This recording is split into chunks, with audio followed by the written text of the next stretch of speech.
Ke saya start awal sangat? Okey, tak ada masalah kan.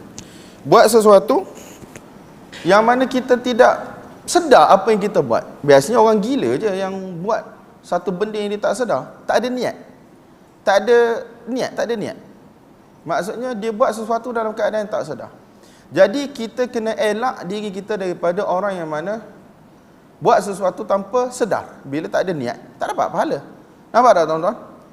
Satu ketika saya ziarah satu orang alim, guru kepada guru kami, berasal daripada Syria, Syekh Muhammad Syuqair, hafizahullah. Dia berada di Turki. Saya melalui perantaraan guru kita minta untuk ziarah dia. Yang kita jumpa, the very first question he asked, yang dia tanya, soalan pertama ialah, ma yahmiluka ala hadzal maji'? Apa menyebabkan kamu datang ke sini?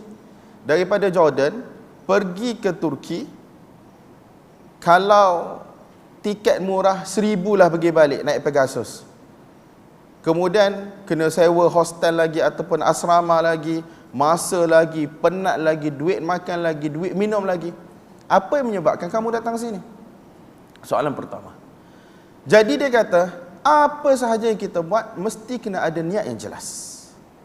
Apa sahaja benda yang kita buat mesti kena ada niat yang jelas.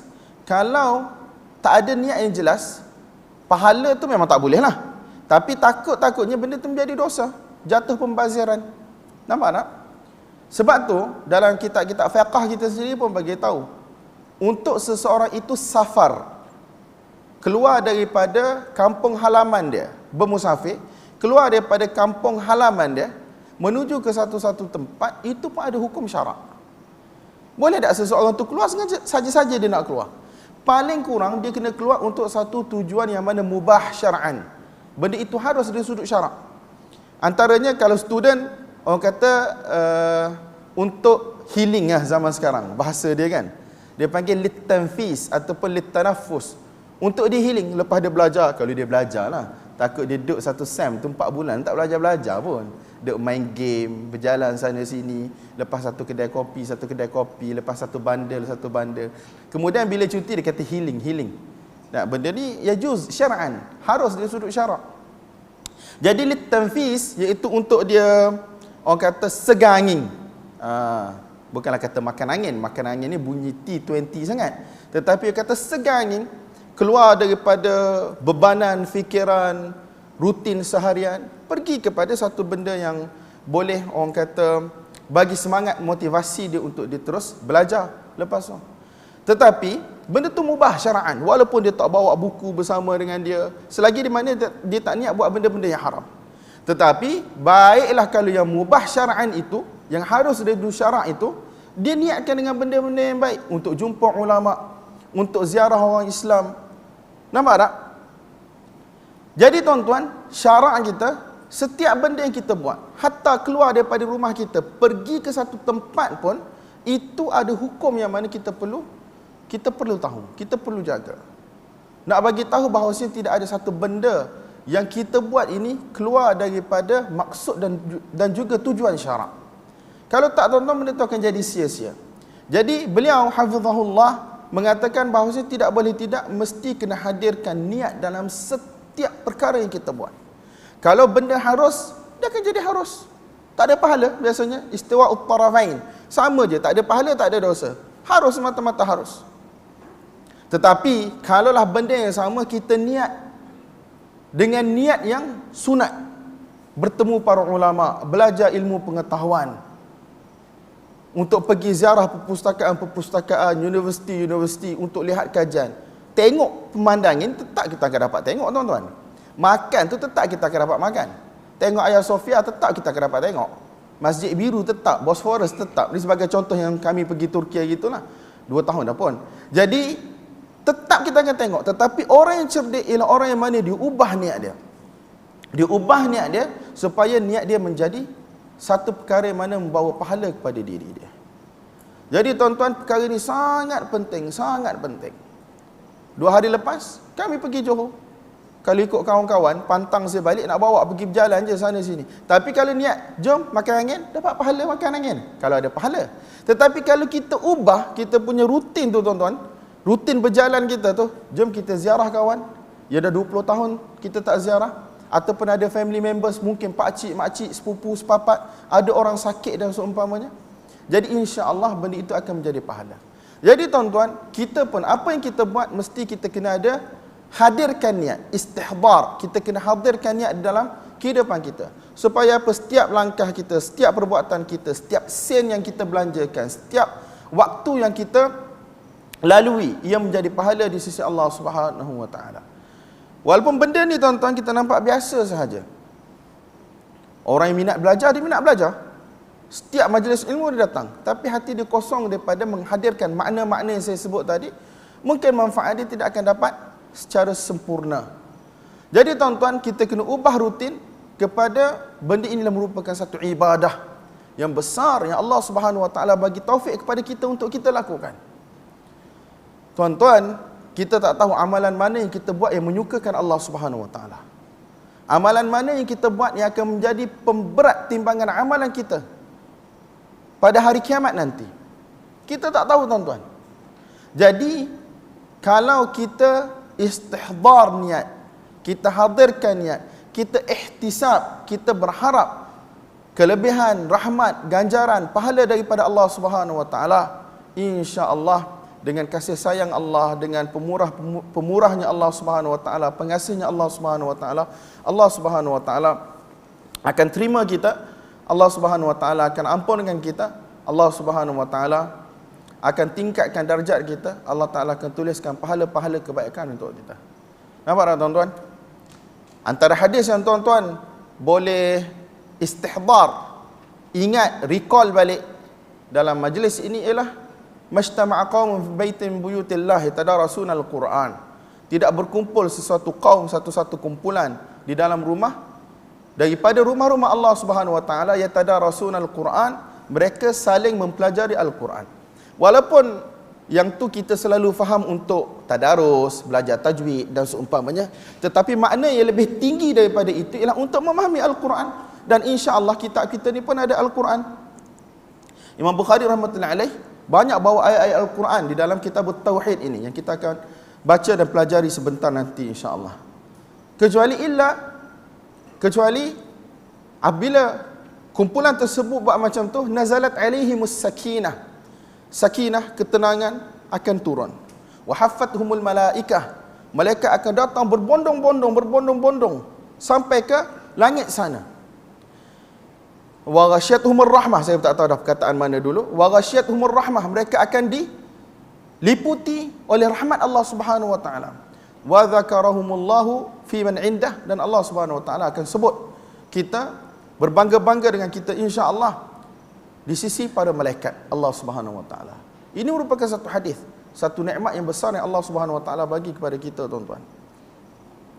Khair insya-Allah. Itu mukaddimah sebelum mukaddimah pertama. Mukaddimah kedua ialah kita insya-Allah kita akan baca kitab tauhid yang mana merupakan kitab yang paling akhir daripada Sahih al-Imam al-Bukhari. Biasanya para ulama mereka sebelum mula sesuatu kitab, mereka akan sebut mabadi' asyarah, iaitu 10 prinsip berkaitan dengan sesuatu ilmu yang akan dipelajari. Tetapi sebab kita berada dalam daurah yang orang kata sangat singkat masa dia, kita tak mampu untuk sebut ke 10 prinsip tersebut. Inna mabadi'a kulli fannin asyarah. Sesungguhnya setiap bidang kita nak pelajari itu dia ada 10 prinsip. Nak tak nak kita kena tahulah, supaya kita tahu apa yang kita belajar, kita dapat gambaran apa yang kita belajar, kita belajar dengan cara yang betul, dan kita akan dapat manfaat daripada apa yang kita pelajari. Inna mabadi'a kulli fannin asyarah. Al-haddu wal mawdu' thumma ath-thamarah. Yang pertama kita kena tahu ta'rif apa ilmu yang kita belajar, kemudian kita kena tahu fokus kajian ilmu kita apa yang kita belajar, kemudian faedah daripada ilmu yang kita pelajari tersebut. Wa fadluhu wa nisbatun wal wadi', kemudian kita kena tahu kelebihan ilmu tersebut, kedudukan ilmu tersebut dalam kerangka ilmu pengajian Islam. Wal wadi', siapa yang asas ilmu tersebut, yang tulis ilmu tersebut. Wal ismul istimdadu hukmu syari', kemudian nama bagi ilmu tersebut. Ilmu itu diasaskan di atas apa? Dia punya dalil-dalil dia. dan apakah hukum mempelajari ilmu tersebut, masailun, dan juga isu-isu berbangkit ataupun topik-topik, subtopik yang dibahaskan di dalam ilmu tersebut. Wal ba'du bil ba'd iktafa wa man daral jami' hadha syarafa. Sebahagian ulama bila dia nak mengajar dia akan sebut beberapa prinsip, dan kalau dapat sebut ke 10 prinsip itu sebagai mukaddimah, maka itulah yang paling baik sekali. Jadi tuan-tuan, untuk kita tidak lagi daripada sanan ahli ilm, untuk kita tidak lagi daripada jalan para ahli ilmu, saya tak naklah sebut ke 10 benda tu, tetapi saya akan sebut apa yang terlintas, apa yang Allah SWT bagi ilham pada saya untuk saya sebut. Yang pertama sekali, kita nak belajar tentang apa tuan-tuan? Tentang hadis Nabi SAW. Ini secara umum. Tentang hadis Nabi SAW. Dan hadis Nabi SAW ialah ma udhifa ila Nabi SAW min qawlin aw fi'lin aw taqririn aw sifatin khalqiyyah aw sifatin khuluqiyyah qabla al-ba'thah aw ba'da al-ba'thah. Apa sahaja yang dinisbahkan kepada baginda Nabi SAW. Apa sahaja. Ma di sini dengan erti kata apa sahaja. Apa sahaja yang dinisbahkan kepada Nabi SAW, sama ada dari sudut percakapan baginda, macam Nabi kata innamal a'malu binniyat wa innamal likulli imri'in ma nawa. Sesungguhnya sesuatu amal akan dikira pada pandangan syarak bila ada niat, dan seseorang itu akan dibalas berdasarkan niat dia, sama ada dapat pahala ataupun dapat dosa. Ini ialah perkataan Nabi SAW. Macam yang saya baca tadi, hadis majtama'a qaumun fi baitin buyutillah. Itu ialah hadis qauli, itu hadis percakapan. Ini dinisbahkan kepada Nabi SAW, maka ia dinamakan sebagai hadis. Nampak tak tuan-tuan? Yang kedua ialah dari sudut perbuatan Nabi SAW. Ini tuan-tuan dah tahu, tapi tak nak lagi daripada sanan jalan para ahli ilmu, kita kena biasakan pengajian yang macam ni. Yang kedua ialah apa yang disandarkan kepada Nabi SAW dari sudut perbuatan.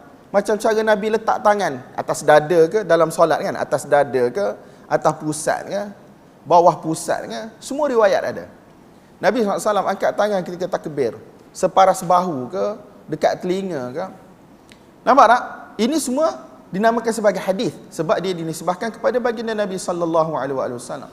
Ataupun takrir yang kita selalu terjemah sebagai pengiyaan, approval daripada Nabi SAW. Macam ada seseorang sahabat buat sesuatu di hadapan Nabi, ataupun berita seorang sahabat melakukan sesuatu sampai kepada Nabi, perbuatan ataupun percakapan. Kemudian Nabi SAW tidak larang, ataupun Nabi SAW tidak kata benda tu haram. Nabi senyap je. Jadi itu dinamakan sebagai approval. Kita namakan sebagai takrir, iaitu Nabi mengiyakan. Jadi paling kurang benda tu boleh. Sebab Nabi SAW dihantar sebagai penerang hukum syarak. Jadi Nabi tak boleh senyap pada benda yang bersifat haram. Benda yang mana bersifat melanggar hukum Allah, Nabi tak boleh senyap. Jadi bila Nabi senyap, maksud benda itu adalah dibenarkan.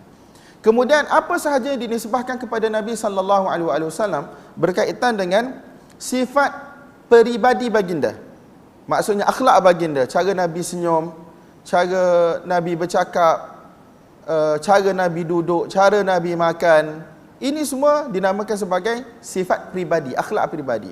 Ataupun sifat fizikal baginda Nabi SAW. Rambut Nabi macam mana, berapa bilangan uban pada rambut Nabi SAW. Nabi SAW ada inai ataupun tidak di rambut dan juga janggut baginda Nabi SAW yang mulia. Tingginya macam mana, rendahnya macam mana, muscle, otot-otot Nabi macam mana, kaki Nabi macam mana. Nampak tak? Dan apa sahaja yang berkaitan dengan Nabi SAW, pakaian Nabi dan seumpamanya, ini apa sahaja yang dinisbahkan kepada Nabi SAW, sama ada sebelum diutuskan sebagai Rasul ataupun selepas diutuskan sebagai Rasul, maka itu semua dinamakan hadis. Cumanya tuan-tuan, hadis ni ada yang sahih, ada yang tak sahih. Itu sahaja. Dari sudut apa yang dinisbahkan kepada Nabi, hatta hadis yang direka-reka pun orang panggil hadis. Nah, sebab apa sahaja dinisbahkan kepada Nabi, tetapi kita kata itu ialah hadis palsu. Nabi tak cakap, Nabi tak buat. Jadi tuan-tuan, sekarang kita belajar ilmu hadis, iaitu berkaitan dengan Nabi SAW. Jazakumullah khairan.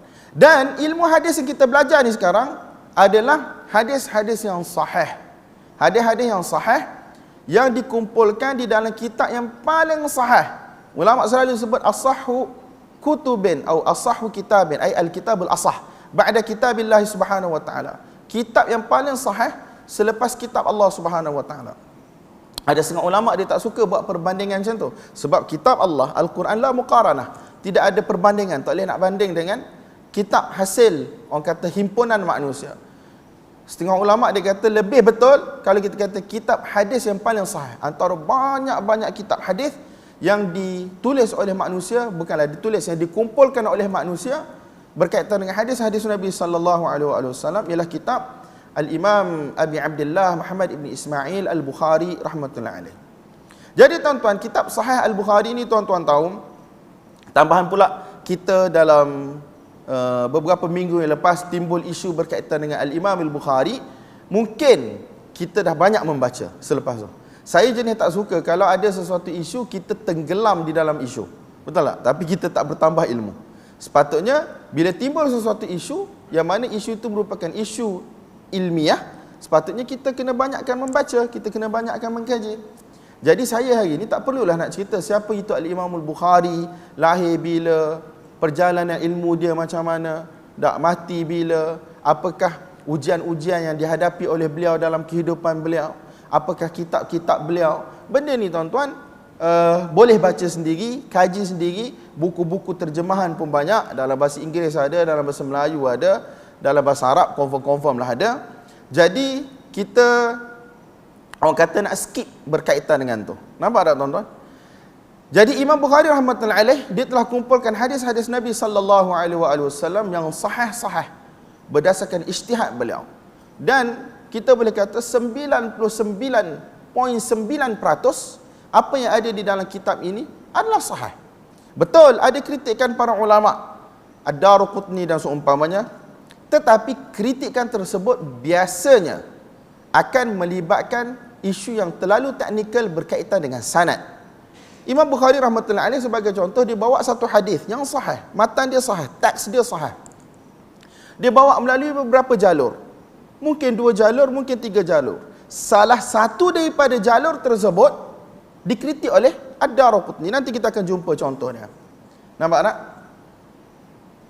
Sebagai contoh, dalam riwayat yang kita akan jumpa nanti, Az-Zuhri, Al-Imam Ibn Shihab Az-Zuhri, ulama kita yang masyhur, dia riwayatkan hadis itu daripada Sa'id Ibn Al-Musayyib ataupun Ibn Al-Musayyab daripada Abi Hurairah radhiyallahu ta'ala anhu. Tetapi Yazid ibn Khalid ibn Yazid Al-Aili yang riwayatkan daripada Ibn Shihab macam tu. Tetapi Imam Bukhari bawa bawah tu beberapa perawi daripada Az-Zuhri. Disebut dalam 3-4 orang perawi, anak-anak murid Az-Zuhri yang hebat-hebat ni, riwayatkan daripada Az-Zuhri daripada siapa tuan-tuan? Daripada jalur Abi Salamah Ibn Abdurrahman Ibn Auf, daripada Abu Hurairah radhiyallahu ta'ala anhu. Hadis ni bersumber daripada hadis Abu Hurairah, tetapi anak murid Abu Hurairah yang mana yang menjadi guru Az-Zuhri dalam hadis ini? Adakah dia Sa'id Ibn Al-Musayyib ataupun Abu Salamah Abdurrahman Ibn Auf? Abu Salamah bin Abdurrahman Ibn Auf. Jadi anak murid Az-Zuhri rahmatullahi alaihi, mereka berbeza riwayat. Bukan kata berbeza pendapat, tak, mereka berbeza riwayat.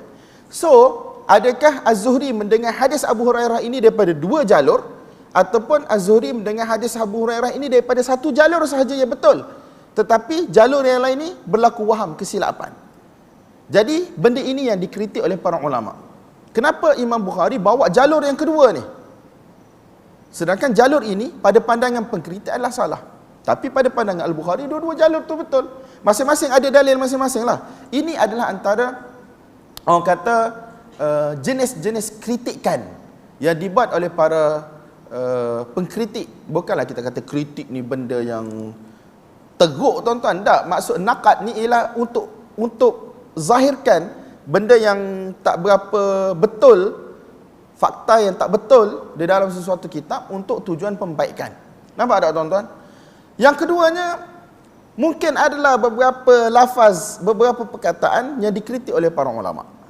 Beberapa lafaz, beberapa perkataan yang dikritik, tetapi tidaklah keseluruhan hadis itu dikritik oleh para ulama. Jadi 99.99999% apa yang ada di dalam Sahih Al-Bukhari ini adalah hadis yang sahih. Sehingga kan para ulama seperti Ibn Salah dan seumpamanya lah mengatakan bahawasanya apa yang ada di dalam Sahih Bukhari, Sahih Muslim maqtu'un bi sihhatih, iaitu memang secara pasti sahih, memang kita yakin secara pasti Nabi sallallahu alaihi wasallam cakap dan Nabi sallallahu alaihi wasallam buat, kecuali beberapa tempat yang dikritik tadi. Illa ahrufan yasirah, kecuali beberapa tempat yang dikritik tadi, iaitu tidak berlaku orang kata kepastian, maksudnya al-ilmul jazim, ilmu yang pasti tidak boleh ditolak dah, tidak berlaku di dalam beberapa tempat. Tetapi berlaku perselisihan antara al-Imam al-Bukhari rahmatullahi alaihi dan ulama-ulama yang lain. Tak silap saya, Abu Ja'far al-Uqaili, salah satu orang ulama masyhur dalam bidang hadis, meninggal pada 327 Hijrah. 327 Hijrah yang tulis kitab Ad-Du'afa tu, Al-Uqaili. Dia kata, Al-Imam Al-Bukhari rahmatullahi alaihi bila dia tulis kitab ni, dia telah tunjuk kepada para guru dia, Ahmad bin Hanbal, Yahya bin Ma'in, Ali bin Al-Madini dan tabaqah mereka, dan mereka mengiyakan apa yang ada di dalam kitab tersebut kecuali beberapa hadis. Tak silap saya kecuali dalam 4 hadis ke apa. Cuma kata Al-Uqaili wal qawlu qawlul Bukhari. Yang betul dalam kes ni ialah Al-Bukhari rahmatullahi alaihi. Jadi tuan-tuan, kita sedang mempelajari ataupun akan mempelajari kitab hadis yang paling sahih, yang mengumpulkan hadis-hadis baginda Nabi sallallahu alaihi wasallam. Dan fokus kajian ini ialah hadis-hadis Nabi lah. Betul tak? Hadis-hadis Nabi SAW, iaitu dari sudut sanad dan juga dari sudut matan. Tuan-tuan tahulah sanad, iaitu rantaian perawi, perawi-perawi yang mana menyampaikan maklumat ini kepada kita daripada Nabi SAW. Kemudian apakah orang kata penghubung antara perawi dengan perawi, yang kita namakan sebagai sighatut tahdits, iaitu satu perkataan yang menunjukkan perhubungan antara perawi dengan guru dia dalam meriwayatkan sesuatu hadis. Adakah hadis itu didengar secara langsung terus daripada gurunya, ataupun dia terima daripada gurunya secara mukatabatan, gurunya hantar surat tulis hadis-hadis untuk dia riwayatkan, ataupun gunakan lafaz an. An ni kita selalu terjemah sebagai daripada. Kita terjemah dengan daripada. Maksud daripada guru saya. Bila sebut an, tuan-tuan, daripada guru saya, dia ada kemungkinan kita dengar terus daripada guru kita, ataupun kita dengar daripada orang lain, perantara yang ambil daripada guru. Faham tak? Sebagai contoh, bila saya kata daripada guru saya, Dr. Muhammad Abdul Laith, tuan-tuan bila dengar macam tu, ada kemungkinan saya dengar terus, betul tak? Ataupun ada kemungkinan saya ambil daripada orang lain yang dengar daripada Dr. Muhammad Abdul Laith, hafizahullah. Jadi tuan-tuan, ini merupakan lafaz yang menghubungkan antara anak murid dengan guru. Benda ini juga termasuk di dalam sanad. Benda ini sangat penting sebab ia memberi kesan. Nampak tak tuan-tuan? Ia memberi kesan terhadap kritikan hadis, sama ada hadis itu menjadi sahih ataupun tidak. Kemudian fokus kajian kita juga ialah matan hadis, iaitu teks hadis, sama ada percakapan atau perbuatan Nabi sallallahu alaihi wasallam sebagaimana kita bagi tahu tadi. Dan semua ini sanad dan juga matan, rantaian perawi dan juga teks hadis mestilah mencukupi 5 syarat hadis sahih yang telah disepakati oleh majoriti ulama hadis. Sebagaimana disebut oleh Imam Syafi'i rahmatullahi alaihi di dalam kitab dia Ar-Risalah, kemudian disebut oleh ulama-ulama lain juga, kemudian dibuat kesimpulannya oleh Ibn Salah di dalam kitab di Muqaddimah Ibn Salah, yang kita sebut sebagai Muqaddimah Ibn Salah, Ma'rifatu Anwa' Ilmil Hadith. Nama kitab dia Ma'rifatu Anwa' Ilmil Hadith, tapi panjang lagi nama kitab dia. Tetapi biasanya orang sebut dengan nama kitab Muqaddimah Ibn Salah. Jadi hadis sahih ni dia kena ada 5 syarat. Nampak tak tuan-tuan? 5 syarat. Yang pertama ialah adalatur ruwah. Perawi-perawi mesti satu orang yang adil. Ni tuan-tuan tahulah bagaimana dia dikira sebagai satu orang perawi yang adil, yang tu kena mengaji ulumul hadis. Kemudian satu orang perawi itu mesti satu orang yang dhabit, satu orang yang hafalan dia okey. Hafalan yang mana boleh diterima oleh para ulama. Sama ada hafalan yang kita sebut hafalan ataupun dia tulis di dalam buku dia yang terpelihara. Ada orang dia tak hafal tapi dia tulis dan dia jaga apa yang dia riwayatkan daripada guru dia secara bertulis tadi. Yang ketiga ialah sanad mesti bersambung. Nampak tak tuan-tuan? Sanad mesti bersambung. Kalau sanad tak bersambung, A tak pernah berjumpa dengan B, tiba-tiba diriwayatkan daripada B. Jadi orang akan tanya, kamu jumpa bila? Betul tak? Kamu jumpa bila? Siapa yang kat tengah-tengah tu? Kamu ambil daripada siapa? Macam ada ustaz yang cerita Firaun terjun dalam sungai Nil sebagai contoh, jumpa dengan wali Allah. Soalan yang basic sangat kita kena tanya, ustaz tu bersama dengan Firaun masa tu ataupun ustaz tu tak wujud dengan Firaun masa tu? Soalan yang sangat basic tuan-tuan. Betul tak? Benda ni bersifat akli, akal, dan satu benda bersifat fitrah. Manusia yang kepala otak dia betul, manusia akan tanya benda tu. Nampak tak? Adakah ustaz bersama dengan Firaun sama-sama terjun dalam sungai Nil masa tu? Ataupun ustaz tidak bersama? Confirm lah jawapan dia tidak bersama. Betul tak? Kalau tidak bersama, kita akan tanya, so daripada mana ustaz dapat cerita ni? Kalau ada dalam kitab, bagi tahu kitab. Kalau daripada orang, kena bagi tahulah siapa. Sebab tu Muhammad Ibn Sirin rahmatullahi alaih, dia kata, sammu lana rijalakum, nyatakan kepada kami siapa perawi-perawi kamu. Fayunzar ila ahli sunnah fayukhadhu bihadithihim, dilihat kepada ahli sunnah lalu diambil hadis-hadis mereka.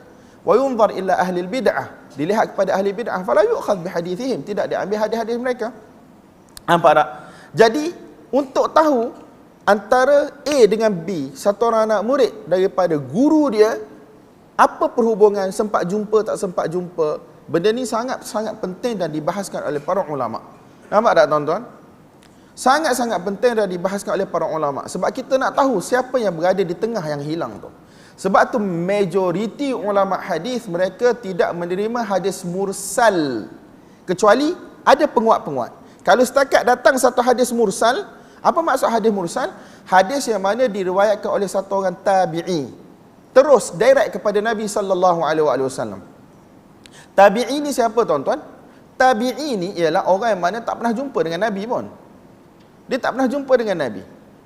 Kemudian mereka sempat dengan sahabat. Jadi antara mereka dengan Nabi sallallahu alaihi wasallam ada perantaraan.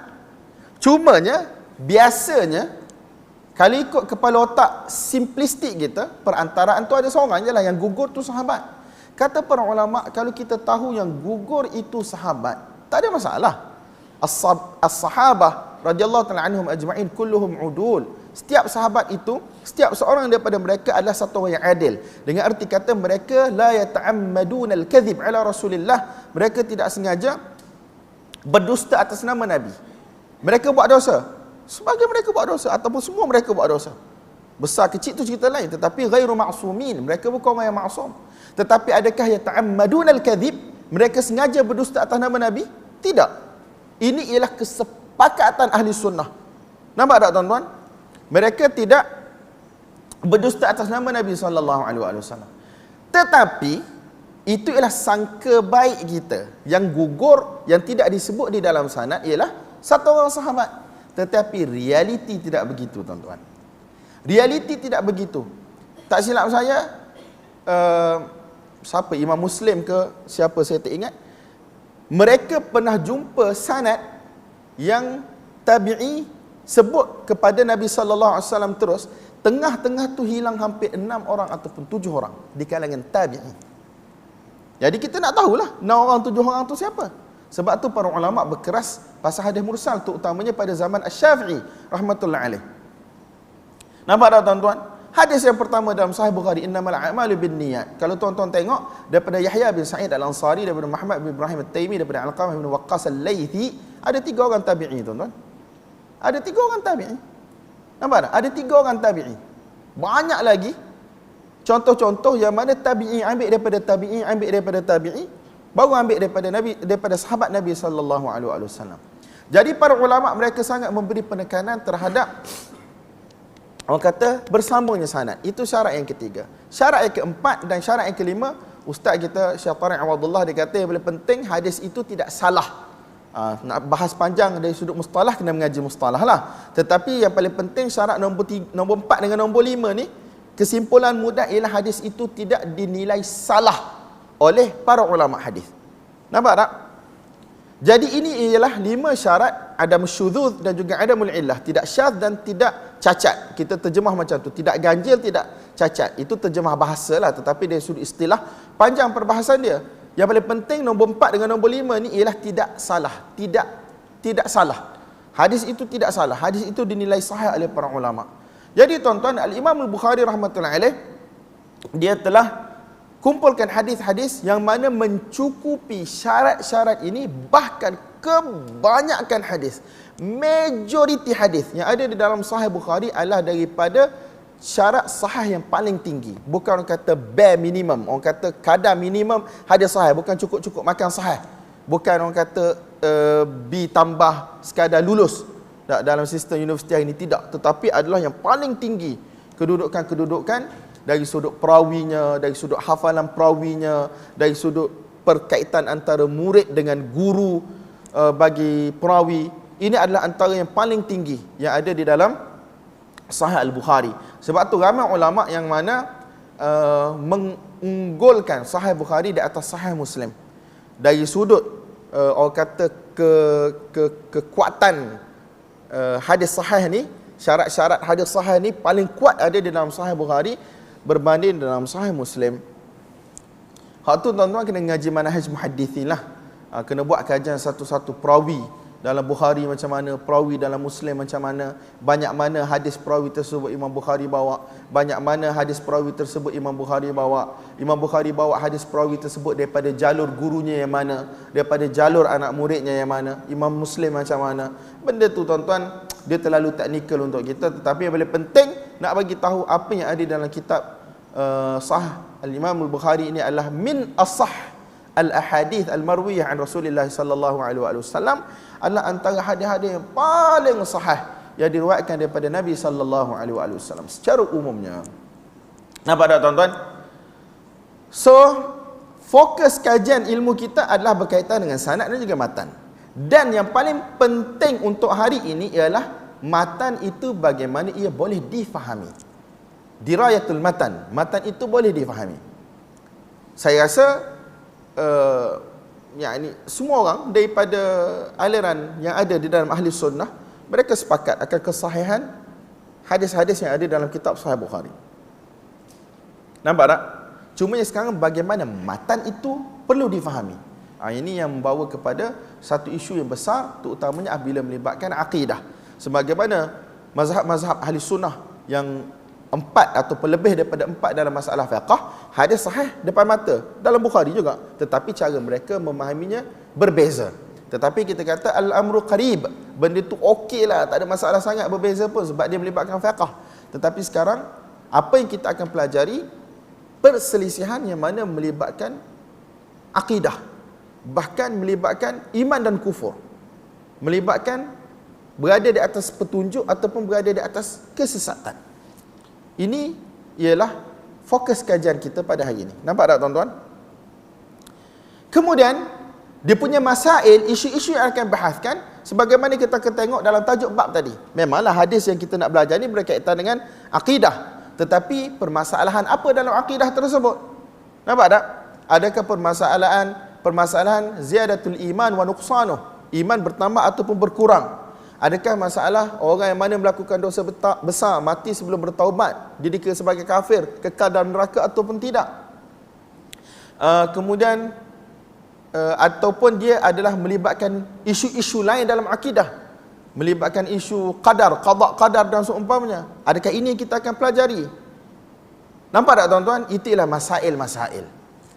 Orang kata permasalahan-permasalahan yang akan kita pelajari insya-Allah. Kita selalu sebut masalah. Tapi dia masalah ni dalam bahasa Arab, mas'alatun.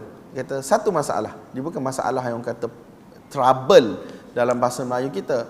Masalah inilah satu benda, isu yang mana ingin disabitkan dalam ilmu pengetahuan. Ia ingin disabitkan hujahnya dalam ilmu pengetahuan.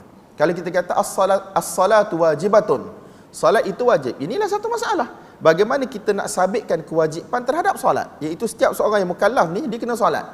Itulah satu masalah dalam ilmu. Nampak tak tuan-tuan? satu isu dalam ilmu. Jadi kemudian Thamarah ni ialah orang kata hasil daripada kita belajar. Hasil ni biasalah tuan-tuan. Orang kata daripada jahil kita jadi alim. Betul tak? Kalau kita dalam bab ibadat, kita tak tahu hukum sesuatu benda, kita tahu hukum. Kalau dalam bab akidah, kita tak tahu sesuatu berkaitan dengan rukun iman, terutamanya kalau yang kita nak belajar ni berkaitan dengan Allah Subhanahu Wa Taala, maka kita jadi tahu. Yang kedua, kalau kita dah berada di atas kebenaran, dengan kita belajar, kita akan jadi yakin dan lagi yakinlah. Nampak tak? Kalau kita berada di atas jalan yang sesat, na'udzubillah, la qaddarallah, kita akan berubah kepada kebenaran. Nampak tak? Dan dia punya faedah berbeza antara satu individu dan satu individu yang lain. Nampak tak? Kalau orang awam biasa dia belajar, dia akan dapat faedah sekadar ilmu dia. Tetapi kalau student yang belajar, dia akan dapat faedah berdasarkan apa yang dia telah pelajari. Kalau ustaz yang belajar, maka dia akan dapat faedah lebih lagi daripada itu. Jadi faedah bagi orang awam, macam saya bagi tahu tadilah, tahu benda yang dia tak pernah tahu, ataupun dia boleh baiki kesilapan yang pernah dia lakukan. Tapi kalau ustaz-ustaz pelajar, bukan dia setakat dia dapat jaga akidah dia, bahkan mungkin dia dapat lawan akidah-akidah yang batil. Nampak tak? Terutamanya jika dia belajar hadis tersebut dan dia baca syarah-syarah yang ditulis oleh para ulama. Nampak tak tuan-tuan? Itu antara kelebihan orang kata belajar ilmu hadis secara umumnya. Kemudian kita belajar topik akidah daripada kitab Sahih Al-Imam Al-Bukhari rahmatullahi alaih. Kemudian hukum belajar sebagai contoh. Ni tengok-tengok cukup 10 juga ni. Hukum belajar. Hukum belajar, saya tak rasa dia ialah satu benda bersifat fardu ain. Sebab ini ialah satu permasalahan yang terlalu dalam dan akademik. Nampak tak? Kita dituntut untuk beriman kepada Allah Subhanahu Wa Taala dan juga rukun-rukun iman yang lain sekadar apa yang wajib ke atas kita. Cumanya nak tahu detail perbahasan, hak ni saya tak rasa dia fardu ain. Hukumnya lah fardu kifayah. Kena ada ulama-ulama yang mahir dalam bidang akidah. Nampak tak? Kemudian bagi orang yang mana dah belajar, maksudnya kalau dah cukup ulama-ulama yang belajar bidang ni, apa hukum bagi orang lain macam kita ni? Apa hukum? Hukumnya akan kekal sunat. Hukumnya akan kekal sunat. Walaupun dah ada ulama-ulama, asatizah belajar, mengajar hadis-hadis yang berkaitan dengan ketuhanan ini, bagi kita ni tuan-tuan, hukumnya adalah sunat untuk kita belajar. Kemudian saya rasa cukuplah setakat tu. Hak ni panggil muqaddimah yang kedua. Tadi ataupun muqaddimah yang pertama. Yang tadi muqaddimatul muqaddimah, yang ni ialah muqaddimah yang pertama. Berkaitan dengan mabadi' asyarah, 10 prinsip asas ilmu sebelum kita memulakan sesuatu pengajian. Dan saya tak sebut ke 10-10 pun, hanya beberapa yang saya rasa sesuai untuk disebut sekarang. Okey, muqaddimah yang kedua. Muqaddimah yang kedua ialah, tuan-tuan, Sahih Bukhari yang tuan-tuan guna. Tuan-tuan mungkin dapat nota, beli buku sendiri dan seumpamanya. Tuan-tuan kena ingat, Al-Imam Al-Bukhari rahmatullahi alaih, sepanjang berapa belah tahun beliau tulis kitab ni, dan beliau telah bacakan kitab ini kepada anak murid yang ramai, daripada satu masa ke satu masa, di satu tempat ke satu tempat. Dan diriwayatkan hampir 90,000 orang telah mendengar kitab Sahih Al-Bukhari rahmatullahi alaih. Cuma yang paling akhir, antara yang paling akhir yang dengar ialah Al-Farabri ataupun Al-Firabri rahmatullahi alaih, meninggal tak silap saya pada tahun 320 Hijrah. Riwayat Sahih Al-Bukhari kebanyakan yang ada dalam dunia kita sampai hari ini adalah melalui jalur Al-Firabri. Nampak tak tuan-tuan? Dia ada lagi anak-anak murid yang lain, Muhammad bin Syakir An-Nasafi dan seumpamanya, tapi yang paling masyhur ialah jalur Al-Firabri. Dan Al-Firabri ini dia ada ramai juga anak murid, tetapi ramai-ramai anak murid yang ada, jalur yang masyhur ialah Abu Ishaq Al-Mustamli, Abu Muhammad As-Sarakhsi dan juga Abu Haytham Al-Kushmihani. Dan antara anak murid yang paling menekuni riwayat tiga orang ni ialah Abu Dhar Al-Harawi rahmatullahi alaih. Adalah riwayat-riwayat lain.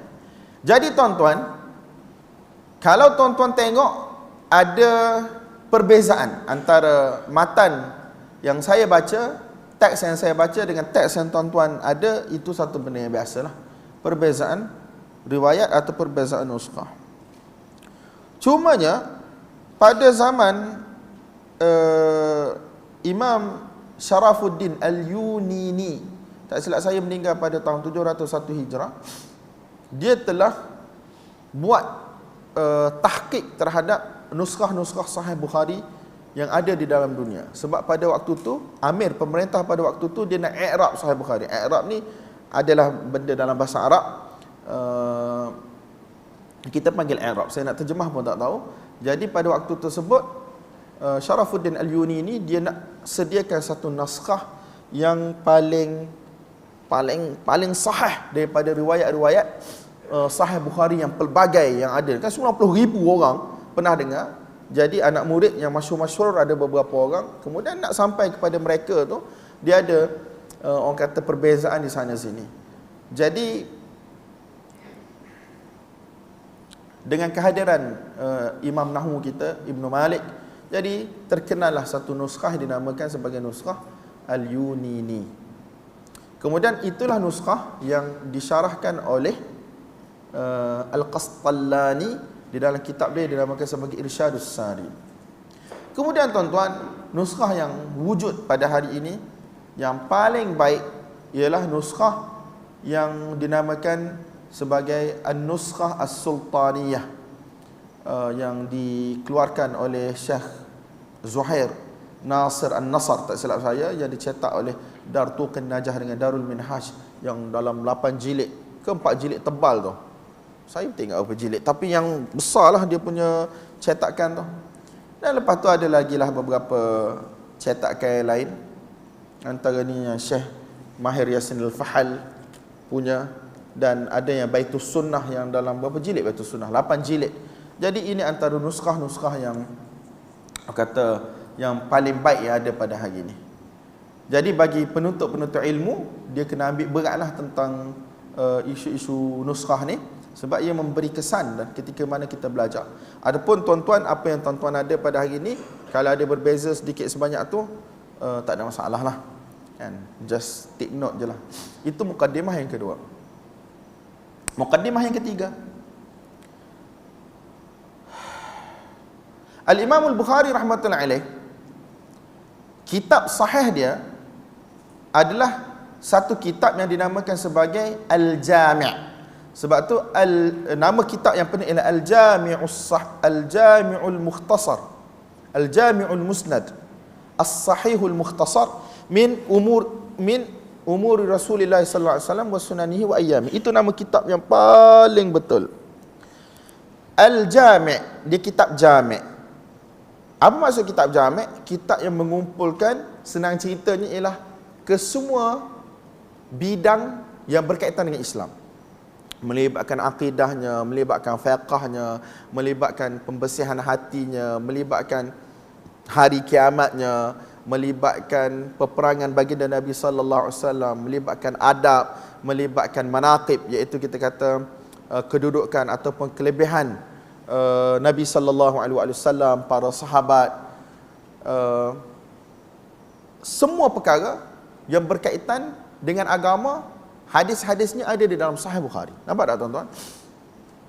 Kitab ini dinamakan sebagai kitab Al-Jami', yang sempurna, yang merangkumi ke semua bab-bab agama. Al-Jami'. Kemudian dia adalah al-musnad. Al-musnad ialah hadis yang mana bersambung-sambung, yang sampai kepada Nabi sallallahu alaihi wasallam. Al-musnad ni satu istilah yang mana serampang dua mata. Yang pertama satu dengan maksud bersambung-sambung, iaitu secara bersanad dan sanadnya bersambung tidak terputus. Kemudian dia adalah hadis yang mana sampai kepada Nabi sallallahu alaihi wasallam, iaitu marfu'. Hadis yang kita namakan sebagai marfu' iaitu sampai kepada Nabi sallallahu alaihi wasallam. Kemudian yang ketiga dia adalah sahih. Imam Bukhari rahmatullahi alaih hukum dia sebagai hadis yang sahih. Al-Jami'ul Musnad As-Sahih. Kemudian dia adalah Al-Mukhtasar, iaitu dia ringkas. Saya pernah baca yang Imam Bukhari rahmatullahi alaih sepanjang hidup dia menuntut ilmu, beliau ada satu kitab lain yang mana beliau tulis, susun, dan semua hadis dimasukkan di dalam kitab tersebut. Kemudian daripada kitab tersebutlah beliau ambil keluarkan hadis-hadis yang paling sahih pada pandangan beliau, dan beliau sengaja meninggalkan hadis-hadis yang lain yang sahih banyak. Sebab apa? Benda tu akan jadi panjang. Jadi beliau nak ikhtisarkan benda tu, yang kita selalu namakan sebagai ru'usul masail, iaitu orang kata masalah-masalah, perbahasan-perbahasan yang paling-paling penting je dalam setiap bab yang beliau sebutkan di dalam kitab ini. Al-Jami' Al-Musnad As-Sahih Al-Mukhtasar min umuri Rasulullah sallallahu alaihi wasallam, berkaitan dengan kehidupan Nabi sallallahu alaihi wasallam, apa sahaja berkaitan dengan Nabi sallallahu alaihi wasallam, wa sunanihi, dan sunnah baginda Nabi sallallahu alaihi wasallam, dan juga ayyamihi, iaitu fasa kehidupan Nabi sallallahu alaihi wasallam, peperangan Nabi, berada di Madinah macam mana, berperang macam mana. Nampak tak tuan-tuan? Ini adalah nama bagi kitab Sahih Al-Imam Bukhari rahmatullahi alaih. Cumanya Al-Imam Al-Bukhari rahmatullahi alaih, beliau ni satu orang yang mana tidak bercakap panjang. Bila beliau tidak bercakap panjang, beliau macam mana nak cakap? Tidaklah sama macam Imam Muslim yang hanya mengumpulkan hadis-hadis. Imam Muslim ni tuan-tuan, dia hanya kumpul hadis, tetapi dia tak bagi komentar apa-apa. Hadis dikumpul mengikut kitab dan juga bab. Betul Imam Muslim macam tu. Tetapi Imam Muslim tak pernah letak tajuk bab. Tajuk-tajuk bab yang ada adalah yang ditulis oleh para syurah, iaitu yang ditulis oleh pensyarah-pensyarah hadis dalam Sahih Muslim. Sebab itu kita akan temui tajuk-tajuk bab yang berbeza. Contohnya Al-Qurtubi dalam Al-Mufhim, Abdul Abbas Al-Qurtubi, tajuk bab dia mungkin tak sama dengan Imam Nawawi. Tajuk Imam Nawawi tak sama dengan tajuk-tajuk yang diletak oleh orang lain. Nampak tak? Sebab Imam Muslim tak pernah letak tajuk.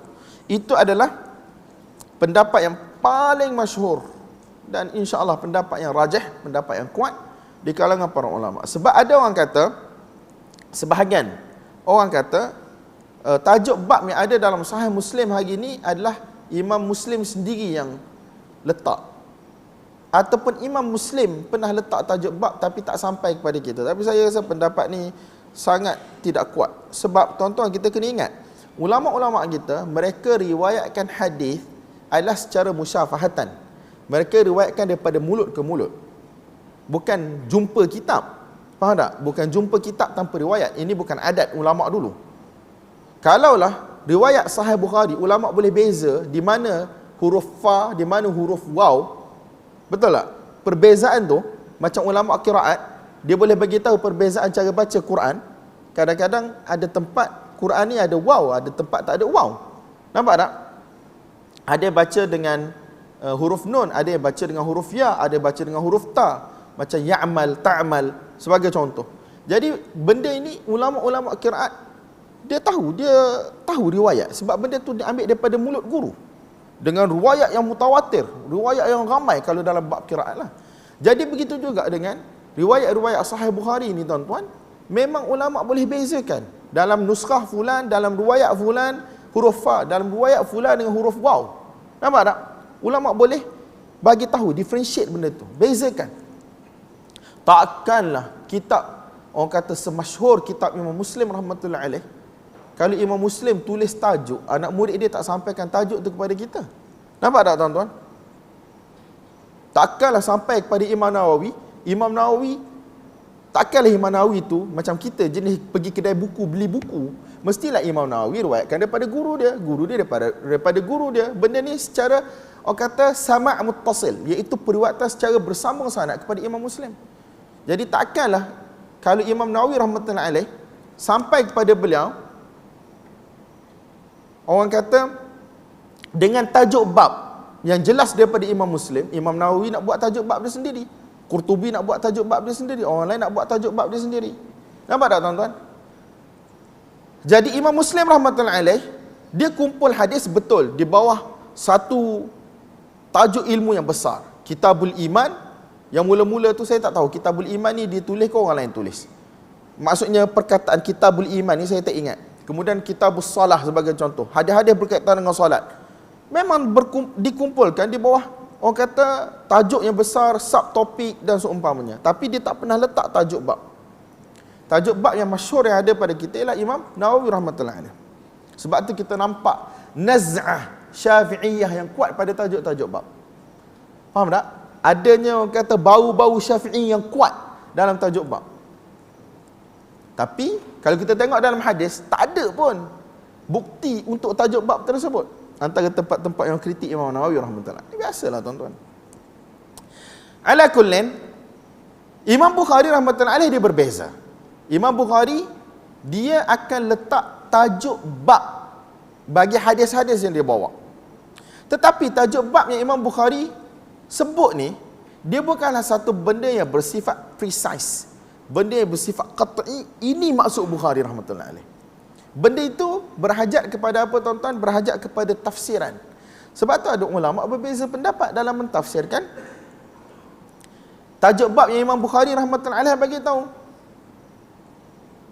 Sebagai contoh, saya tak ingatlah tajuk secara tepat apa dia, tetapi bab solat sunat selepas Jumaat. Selepas Jumaat memang hampir tak ada khilaf di kalangan ulama, sunat untuk solat sunat selepas main Jumaat, betul tak? Wa qablaha, tapi Imam Bukhari rahmatullahi dia letak tajuk antaranya ialah sebelum sembahyang Jumaat. Berlaku khilaf di kalangan ulama, ada tak sunat sebelum Jumaat? Nampak tak? Ada tak sunat sebelum Jumaat? Mazhab Syafi'i adalah sebab qiyas. Yang masyhur dalam mazhab Syafi'i, yang mu'tamad mazhab, sembahyang sunat sebelum Jumaat adalah sunat lah, yang dinamakan sebagai qabliyah Jumaat. Dalil kita ialah apa tuan-tuan? Dalil kita ialah qiyas. Dalil kita ialah qiyas. Itu pun qiyas itu dia boleh terpakai sebab kita pegang ada dua azan sekarang. Kalau zaman Nabi dulu, masuk waktu tuan-tuan, Nabi naik atas mimbar, azan sekali tu je. Betul tak? Sehinggalah berlaku pada zaman Uthman radhiyallahu ta'ala anhu, azan dua kali. Jadi kita ni azan dua kali.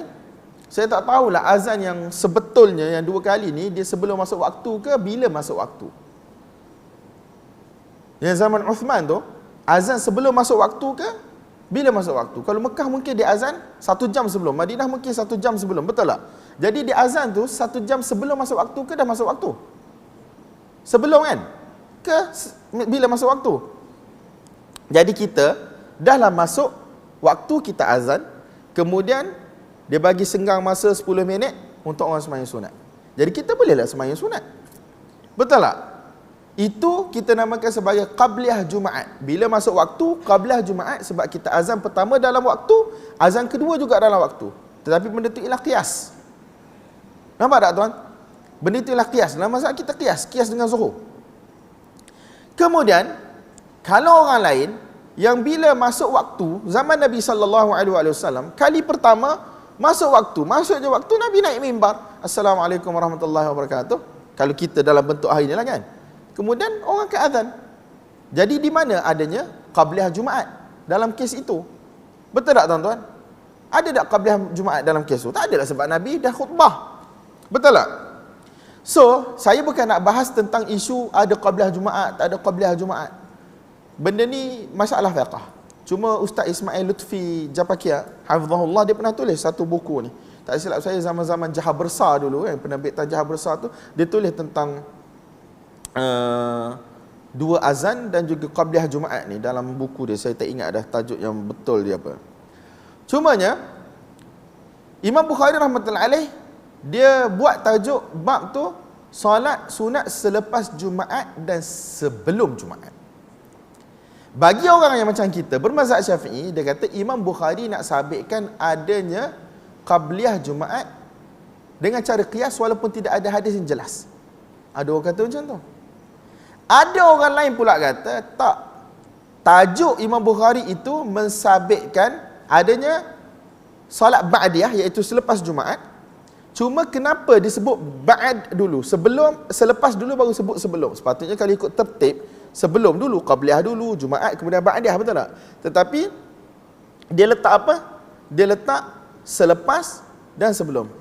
Saya yang tengok. Kok ada sekejap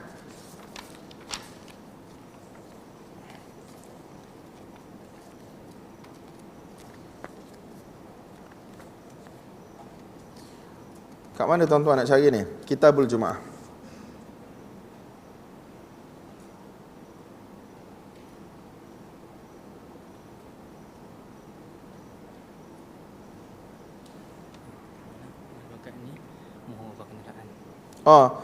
Ada permohonan minta jasa baik tuan-tuan, kenderaan sila diubah.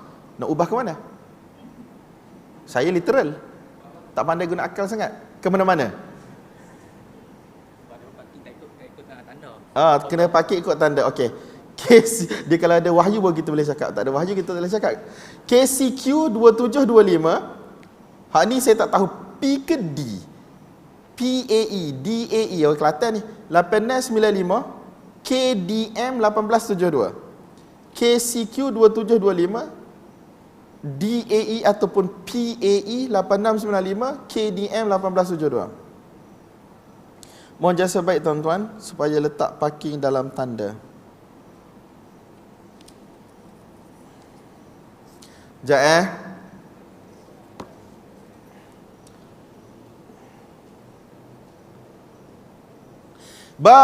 Babus salati ba'dal jumu'ati wa qablaha. Bab berkaitan dengan solat selepas sembahyang Jumaat dan juga sebelumnya. Tengok Imam Bukhari letak selepas dulu baru letak sebelum. Sebahagian kata ini merupakan satu isyarat daripada Imam Bukhari bahawasanya hadis-hadis yang berkaitan qabliyah Jumaat semuanya tak sahih. Nampak tak? Dia terbuka kepada apa tuan-tuan? Dia terbuka kepada tafsiran. Sama lah juga dengan masalah peha aurat ataupun tidak aurat. Kan? Yang Imam Bukhari kata hadis Anas adalah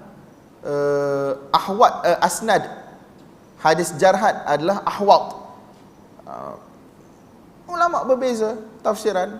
Ada yang kata mazhab Imam Bukhari peha bukan aurat, tapi ada orang lain kata tak, bukan mazhab Imam Bukhari peha bukan aurat. Nampak tak? Jadi benda ni terbuka kepada tafsiran. Bila terbuka kepada tafsiran tuan-tuan, itulah yang orang boleh tafsir macam-macam. Tak? Apa mazhab Imam Bukhari dalam masalah kalamullah? Fulan cakap macam ni, fulan yang lain cakap lain, sebab dia terbuka kepada tafsiran. Jadi isu dia ialah sekarang tajuk-tajuk bab yang Imam Bukhari rahmatullahi alaih sebut ni, bagaimana kita nak faham? Ini yang poin yang utama saya nak sampaikan.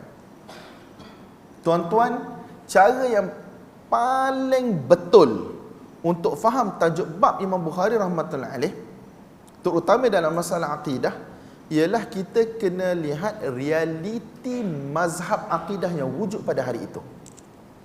Ada berapa pendapat dalam satu-satu masalah. Faham tak? Kita kena tengok realiti mazhab akidah yang wujud pada hari itu. Sebab kita ni tuan-tuan, kita bercakap, kadang-kadang kita tak tahu tarikh sejarah sesuatu ilmu itu. Kita tak tahu tarikh ni ialah sejarah. Kita tak tahu sejarah sesuatu ideologi. Nampak tak? Yang ulama-ulama selepas tu dia selalu sebut sebagai makalat,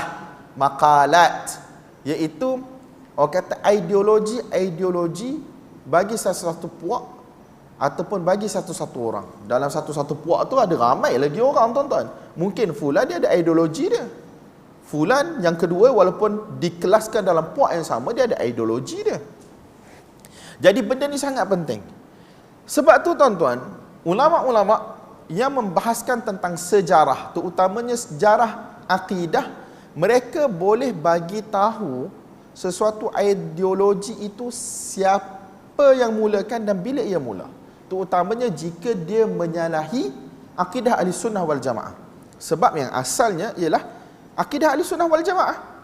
Sebagaimana yang Nabi i'tiqad, para sahabat i'tiqad. Betul tak? Kemudian sahabat wariskan kepada para tabi'in. Sehinggalah wujudnya bid'ah-bid'ah dari sudut i'tiqad, daripada puak-puak yang menisbahkan diri kepada Islam yang berbeza-beza. Nampak tak? Jadi tuan-tuan, usul ataupun kita kata puak-puak dalam Islam ni, dia wujud selepas satu tempoh. Saya dah sebut kenyataan Muhammad Ibn Sirin tadi. Nah, dulu para ulama tidak bertanya tentang sanad. Orang riwayat kita terima. Falamma waqa'atil fitnah, apabila berlakunya fitnah, qalu, mereka berkata, fitnah ni adalah khilaf, ada yang kata fitnah Uthman bin Affan ataupun fitnah apa, Ibnul Ash'ath ke apa, saya tak ingatlah yang berlaku. Tapi apabila berlakunya fitnah,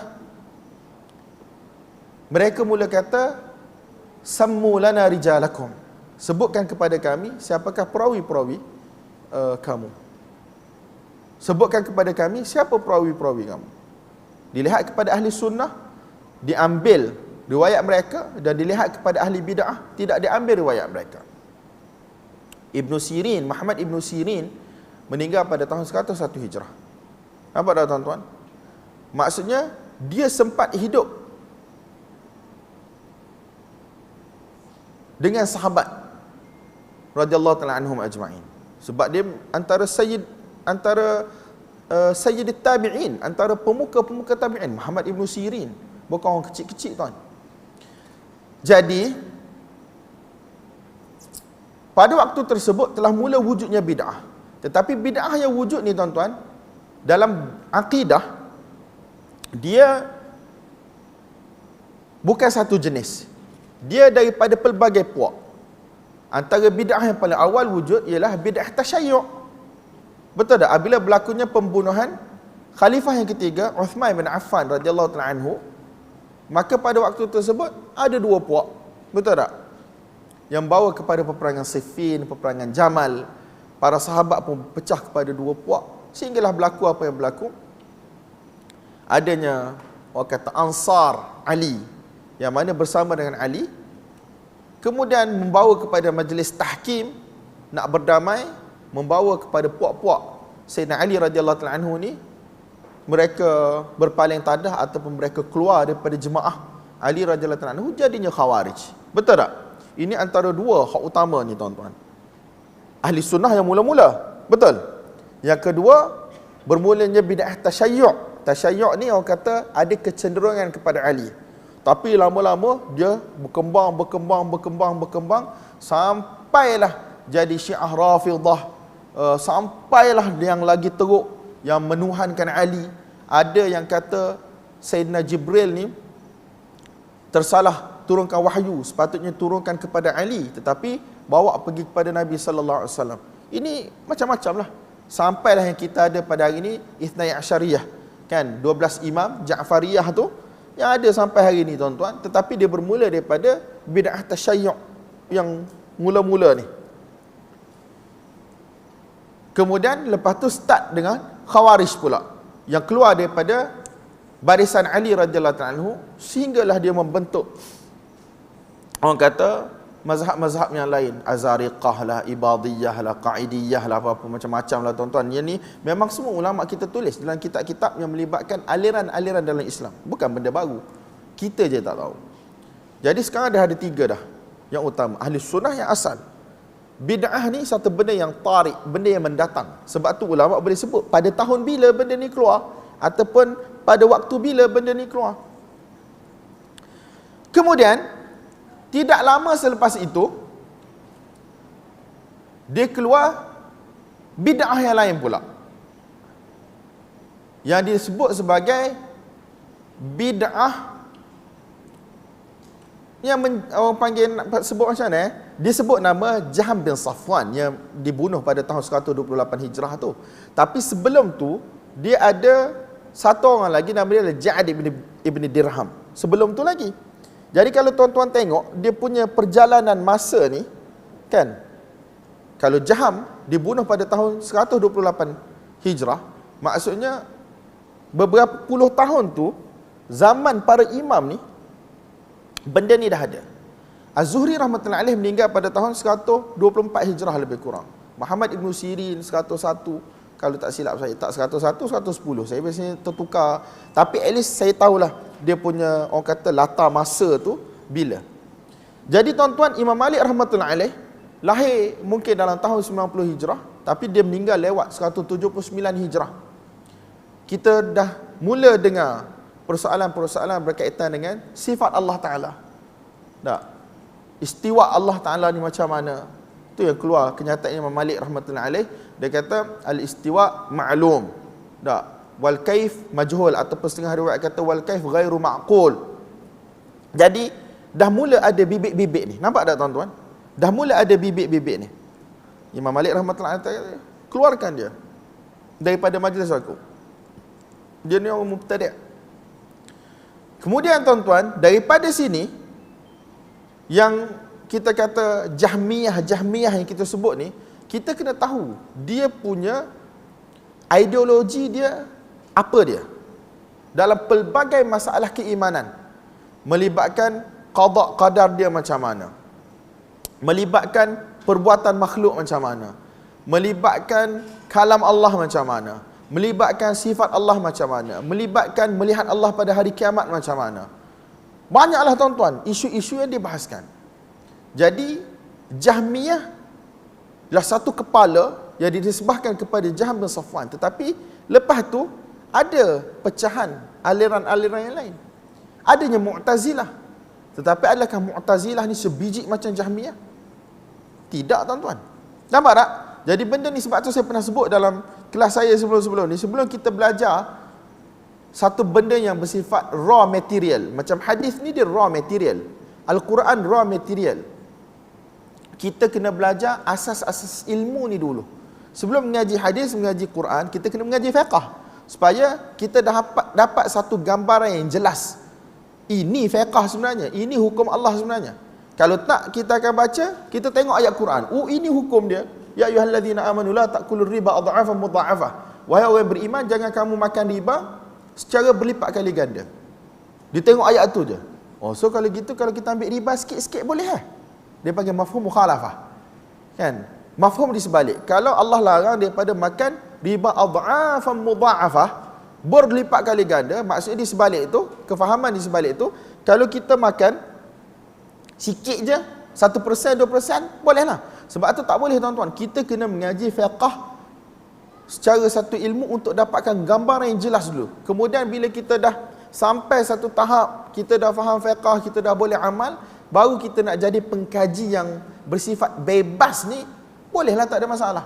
Begitu juga dengan akidah. Kita kena mengaji akidah dulu. Kalau kita tak mengaji akidah tuan-tuan, kita terus datang baca raw material, dah silap-silap kita boleh jadi qadariyah, menafikan qadar. Silap-silap boleh menafikan ilmu Allah Ta'ala. Silap-silap boleh menafikan sifat Allah Ta'ala dan seumpamanya. Jadi penting sebenarnya ni, sepatutnya mukaddimah yang ketiga, tapi saya masukkan terus. Belajar benda yang bersifat raw material, sama ada Quran ataupun sunnah, kita tak boleh macam tu. Kita kena mengaji dulu apa yang telah siap para ulama siapkan untuk kita. Kalau dalam fiqh, kita jadi Syafi'i lah. Kalau dalam akidah, ada orang membesar dengan mazhab Asy'ari. Jadi dia belajarlah kesimpulan akidah Asy'ariyah dia. Ada orang membesar dengan mazhab Hambali dalam bab fiqh. Dia jadi Hambali dulu. Kemudian dia membesar dengan mazhab Hambali Athari dalam masalah akidah. Dia membesar, lepas tu dia nak jadi pengkaji, tu cerita lain lah. Nampak tak tuan-tuan? Jadi sekarang Imam Bukhari rahmatullahi alaih, kita nak faham tajuk bab dia ialah melalui latar mazhab akidah yang wujud pada zaman tersebut. Nampak tak? Dan latar ini kita kena faham di atas beberapa muqaddimah yang pada saya musallamah. Muqaddimah yang memang telah diterima. Imam Bukhari ahli sunnah ke tak ahli sunnah? Kau ahli sunnah, betul tak? Dalam setengah tempat Imam Bukhari kata, aku jumpa beribu guru daripada sekian, negara sekian, negeri sekian, dan semua mereka beriktikad bahawasanya Allah gini-gini, beriman dengan hari kiamat gini, macam-macam lah tuan-tuan, yang diriwayatkan daripada Imam Bukhari rahmatullahi alaih. Jadi mukaddimah yang musallamah, dia panggil apa? Base, dia panggil apa? Dia panggil mukaddimah yang mula-mula ni, kita punya tapak yang mula-mula ni ialah beliau adalah daripada ahli sunnah wal jamaah. Dan ahli sunnah wal jamaah, kita kena faham mengikut konteks mana tuan-tuan? Konteks masa itu.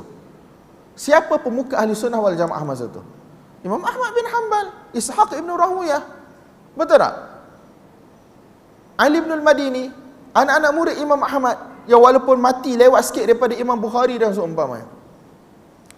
Ini ialah orang kata Ibnu Khuzaimah meninggal lambat 310-311, tapi sebab dia adalah satu orang muammar, umur dia panjang, dia sempat dengan Imam Bukhari, bahkan dia dikatakan sebagai guru Imam Bukhari. Kharijas sahih, luar daripada sahih Bukhari, dia adalah guru Imam Bukhari. Imam Bukhari tak masukkan riwayat dia di dalam sahih Bukhari, tetapi adalah guru Imam Bukhari. Maksudnya satu orang yang muammar, satu orang yang umur dia panjang, hampir 100 tahun.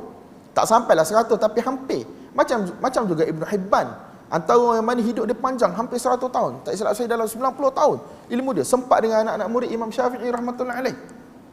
Nampak tak tuan-tuan? Jadi kita kena faham latar masa tu. Ahli sunnah, bila sebut ahli sunnah, siapa ahli sunnah masa tu? Maka terbayanglah pada kita, siapa tuan-tuan? Imam Ahmad bin Hanbal, Ishaq ibn Rahuyah, Abu Bakar ibn Abi Shaybah, Uthman ibn Abi Shaybah. Nama-nama yang besar-besar ni tuan-tuan. Sebab Imam Bukhari rahmatullahi alaih, dia lahir hujung-hujung tahun 100 lebih tu. Hujung-hujung 100 lebih tu, jadi dia tak sempatlah dengan Abdullah bin Mubarak, dia tak sempatlah dengan Imam Malik apa semua ni. Jadi apabila kita kata Imam Bukhari rahmatullahi alaih adalah ahli sunnah, jadi di ahli sunnah versi mana? Confirm lah ahli sunnah versi guru-guru dia. Betul tak? Dan Imam Bukhari ni dia ada satu kitab yang dia tulis khusus berkaitan dengan akidah, walaupun orang kata isi kandungan utama kitab tersebut adalah berkaitan dengan khalq af'alil ibad, tentang masalah perbuatan hamba ni, hamba cipta sendiri ke Tuhan yang ciptakan. Dia tulislah kitab, tetapi dalam tu ada juga isu-isu lain yang beliau bawa bersama. Kalau tuan-tuan tengok khalq af'alil ibad yang ada 2 jilid tu kan, yang jilid pertama tu dia bahagian dirasah, kajian, adalah disebut apakah isu-isu yang dibahaskan oleh Al-Imam Al-Bukhari rahmatullahi alaih di dalam kitab tersebut, selain daripada masalah khalq af'al ibad tadi tu. Dan adakah manusia ni dia buat amalan dia sendiri, tak ada kaitan dengan Allah, sebagaimana kata Mu'tazilah ataupun Qadariyah. Jadi tuan-tuan boleh baca dan tengok Imam Bukhari rahmatullahi alaih. Apa yang saya nak sampaikan, Imam Bukhari rahmatullahi alaih, sepanjang pembacaan saya dan apa yang saya pelajari, hanya satu tempat sahaja Imam Bukhari dikritik dalam bab akidah. Betul tak? Masalah tu lafaz. Tak, bila dia kata lafzi bil Quran makhluk, lafzi bil Quran makhluk, ada ulama tak terima. Sebab dia tak terima bukan apa Imam Bukhari rahmatullahi alaih cakap tu salah, tetapi dia tak nak buka pintu. Sebab dia, bila kita sebut benda yang salaf tak sebut, yang tidak diwarisi daripada ulama-ulama dahulu, jadi takut benda itu yutakhadh zari'atan, dia dijadikan sebagai satu perantaraan untuk tersebarnya kalam-kalam ahli bid'ah. Macam Mu'tazilah yang kata Al-Quran betul kalam Allah, tapi makhluk. Allah cipta suara tu suara betul makhluk. Mu'tazilah cakap macam tu. Sedangkan di sisi ahli sunnah, Al-Quran kalamullah bisautin wa harfin, dengan suara dan huruf, masmu' didengari, tapi dia bukan makhluk. Nampak tak? Khilaf dia asal-asalnya di situ tuan-tuan. Pada zaman Imam Ahmad dan seumpamanya, yang kita selalu sebut sebagai ujian khalqil Quran. Tak? Adakah Al-Quran ni makhluk ataupun tidak? Mu'tazilah kata Al-Quran ni kalamullah. Mereka berkata dia kalam Allah. Dan memang wahyu Allah yang mana wajib untuk ditaati, sumber perundangan. Nampak tak? Bukan bila Mu'tazilah kata Al-Quran ni Bukan kalam Allah. Bila Mu'tazilah kata Al-Quran kalam Allah yang makhluk, bukan mereka kata benda tu tak perlu baca, tak perlu amal, tak perlu guna sebagai dalil. Bukan itu. Dia kata tak, Al-Quran kalam Allah tapi makhluk. Allah cipta suara tersebut. Bila Allah bercakap dengan Musa AS, Allah cipta suara. Jadi dia kata makhluk. Ahli sunnah kata mana boleh, kalam Allah ialah sifat Allah dan sifat Allah bukan makhluk. Jadi itu perselisihan pertama yang berlaku, betul tak? Sebelum tu tuan-tuan, tak pernah ada perselisihan di kalangan ahli sunnah berkaitan dengan kalamullah. Al-Quran ialah kalam Allah, percakapan Allah, bisautin wa harfin. Di sisi ahli sunnah, bisautin wa harfin. Bila saya sebut di sisi ahli sunnah, pada zaman tersebut, sebelum munculnya nama-nama yang lain, bisautin wa harfin, dengan suara yang didengari dan dengan huruf. Kemudian tuan-tuan, lepas tu datang Mu'tazilah, dia kata kalamullah betul, ada suara didengari tetapi suara itulah suara makhluk. Ahli sunnah kata ada suara didengari tapi suara Allah tidak menyerupai suara makhluk. Macam mana saya tak tahu. Nampak tak tuan-tuan? Dia punya start. Kemudian timbullah isu apa yang manusia baca. Bila saya sebut Alhamdulillah Rabbil Alamin, yang saya baca ni makhluk tak makhluk? Dia start dah perbahasan panjang lebar. Kerana ayat tu hatta yasma'a kalam Allah wa in ahadim minhum, saya ingat dah dalam surah Taubah tu. Macam mana ayat dia? Tak dengar. Wa in ahadim minal musyrikin astajaraka fa'ajirhu hatta yasma'a kalam Allah. Sehingga kalau maksudnya kalau ada orang datang minta perlindungan daripada engkau ya Muhammad, bagilah perlindungan kepada dia supaya dia dapat dengar kalam Allah. Jadi dengar kalam Allah ni yang mana kalam Allah? Yang saya baca tadi, suara saya tu ke Alhamdulillah Rabbil Alamin? Ke apa yang saya baca tu kalam Allah? Suara tu suara saya. Dia start dah. Sembang. Last sekali Imam Bukhari rahmatullahi kata lafzi bil Quran makhluk. Lafaz aku dengan Quran itu makhluk, iaitu lafzi, perbuatan aku tu makhluk, tetapi apa yang dibaca itu bukan makhluk. Masalah dia pula, lafzi ni ialah kata terbitan yang selalu kita sebut sebagai masdar. Masdar ni dia kita boleh guna serampang dua mata, satu perbuatan, satu benda yang dibuat tu, iaitu malfuz, benda yang dibaca tadi itu. Jadi kalau kita sebut lafzi bil Quran, Mu'tazilah dia akan kata lafzi ay malfuzi, benda yang aku baca tu makhluk, iaitu Quran makhluk. Sedangkan Imam Bukhari punya pendirian lafzi bil Quran ialah perbuatan aku baca tu makhluk, tetapi apa yang dia baca tu bukan makhluk. Tuan-tuan pun mesti rasa macam pening kan. Tapi nak bagi tahu, dia dah start dah. Bila dia start, Imam Bukhari rahmatullahi alaih, apa yang dia cakap betul. Hatta Az-Zahabi dalam Siyar bila dia bahaskan benda ni, dia kata betul apa Imam Bukhari cakap.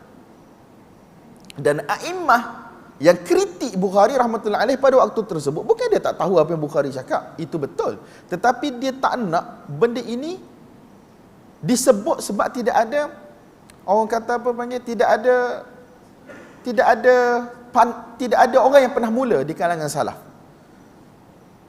So lama-lama, tapi tuan-tuan kena ingat, isu bisautin wa harfin tak pernah orang nafikan nisbahnya daripada Imam Bukhari rahmatullahi alaih. Tak pernah orang nafikan. Bahkan tajuk-tajuk bab dalam khalq af'al ibad dalam Sahih Bukhari kita akan jumpa, memang jelas. Benda ni nanti kita akan jumpa nanti bila sampai waktu dia. Cuma saya nak bagi tahu, Imam Bukhari rahmatullahi alaih sepanjang pengajian saya hanya ada satu tempat ini sahaja yang beliau dikritik dalam bab akidah. Kalau ada yang lain, harap dapat bagi tahu saya. Tetapi setahu saya inilah tempat yang mana beliau dikritik. Nampak tak? Beliau dikritik rahmatullahi alaih, iaitu beliau kata lafzi bil Quran makhluk. Lafzi bil Quran makhluk. Dan adalah orang yang guna kenyataan Az-Zahabi, kata kebenaran bersama dengan Bukhari, dia ambil kenyataan, dia tampal pada tempat lain. Dia tampal pada masalah al-harf was-saut. Tuan-tuan, benda ni mungkin bagi orang awam yang tidak berada di atas satu jalan akidah yang jelas selama ni, dia rasa macam ustaz tu merepek, merapu, apa pun tak tahu. Tapi dah tuan-tuan datang, kena sabarlah sikit kan. Jadi saya nak bagi tahu, orang kata metodologi nak tahu akidah Imam Bukhari berdasarkan tajuk-tajuk bab dia. Bagaimana perlu difahami? Perlu difahami berdasarkan realiti mazhab akidah yang wujud pada waktu tersebut. Nampak tak tuan-tuan? Sehinggalah datangnya bid'ah yang lain, bid'ah kullabiyah. Abdullah bin Sa'id ibn Kullab ke Sa'id bin Abdullah bin Kullab? Saya tengok Abdullah bin Sa'id ibn Kullab, tak salah saya, sezaman dengan Imam Ahmad. Dia start Al-Quran ni, dia kata bukan kalamullah. Dia kata ibarah ataupun, saya tak ingat yang mana satu, dia sebut ibarah ataupun hikayat. Ibarah kalamullah, maksudnya apa tuan-tuan? Ibarah kalamullah ni, Allah Ta'ala tak bercakap dengan Quran.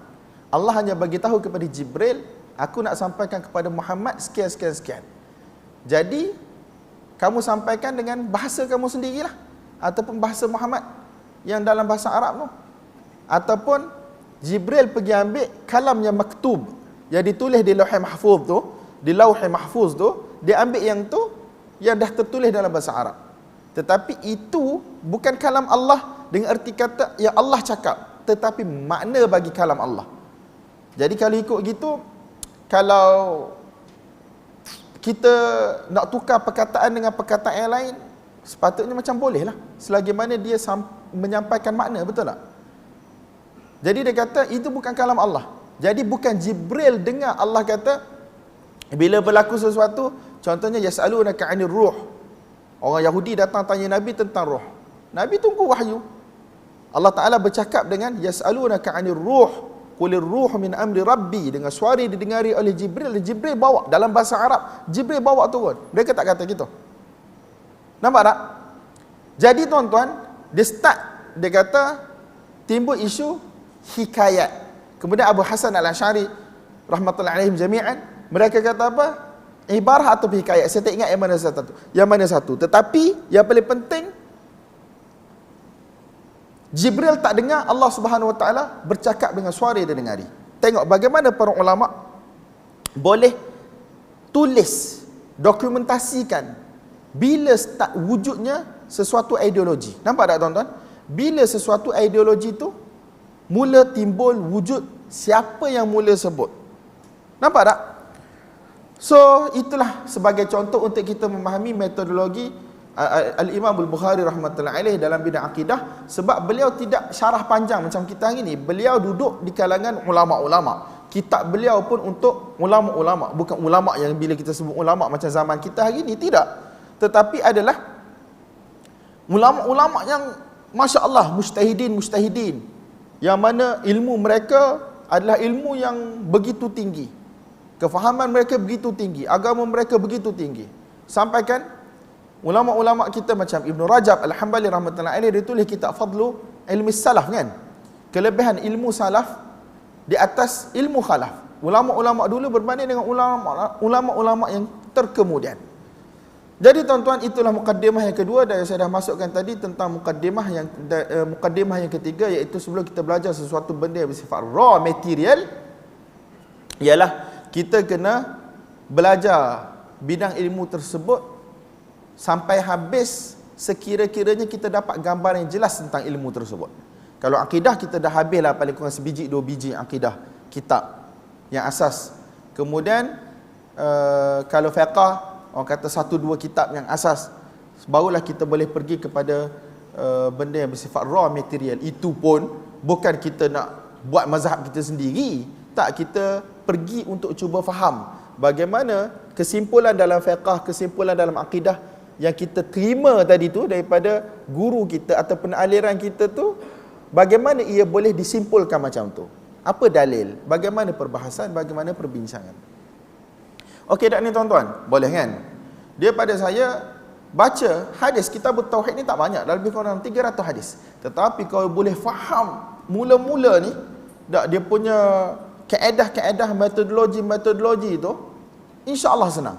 Sebab hadis-hadis yang ada dalam kitab tauhid, hadis yang dah berulang berkali-kali tuan-tuan.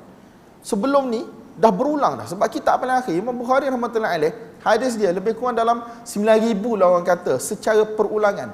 Yang tak berulang lebih kurang 2,000 je. Yang 2,000 tu Imam Bukhari pusing.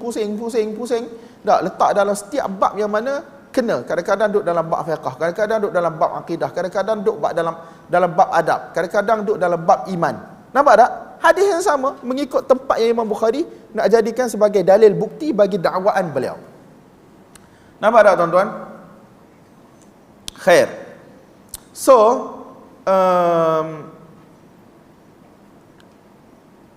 sikit lagi sambungan bagi mukaddimah yang kedua tadi. So, Imam Bukhari rahmatullahi alaih, dia tak bercakap panjang. Jadi kita nak tahu mazhab dia, kita kena tahu ikut, orang kata, sejarah perkembangan ideologi pada waktu tersebut. Dan kita bina di atas beliau adalah satu orang ahli sunnah, jadi dia mesti menyerupai guru-guru dia. Sebab Imam Bukhari di kalangan salaf, dan jenis yang ambil ilmu bukan baca sendiri, bukan jenis reka sendiri. Nampak tak? Dan setahu saya hanya satu saja isu yang beliau dikritik. So yang lain-lain tu dia sama dengan salaf. Betul tak? Secara umum. Jadi nak tahu mazhab aliran Imam Bukhari rahmatullahi alaih, sepatutnya kita kena tengok juga kitab-kitab paling kurang yang ditulis sebelum kewafatan beliau, 256 Hijrah. Paling kurang. Nampak tak? Dan mungkin kitab yang ditulis sebelum kewafatan beliau pada 256 tu ialah kitab Ibnu Khuzaimah. Mungkin kitab Uthman ibn Sa'id ad-Darimi, kitab Abdullah ibn Ahmad, kitab Imam Ahmad sendiri, dan seumpamanya. Nampak tak? Walaupun mereka ini meninggal lewat sikit daripada Imam Bukhari, tetapi tak bermakna mereka tak tulis kitab selepas kematian Imam Bukhari. Nampak tak? Jadi kita kena tengok benda ni secara, orang kata, menyeluruh. Okey, satu benda lagi kita nak bagi tahu bahawasanya Imam Bukhari rahimahullah tulis kitab dia ni disyarahkan oleh pelbagai aliran. Sebagaimana akidah Tahawiyah yang ditulis oleh Al-Imam Tahawi disyarahkan oleh pelbagai aliran. Jadi tidak pelik tuan-tuan, sebab dia adalah kitab yang mana raw material, bahan mentah, hadis Nabi SAW. Kalau yang syarah tu satu orang Hambali, Athari, ahli hadis, dia akan syarah dengan cara ahli hadis. Kalau yang syarah tu satu orang Mu'tazili, orang Mu'tazilah, dia jadi Mu'tazilah. Kalau syarah tu satu orang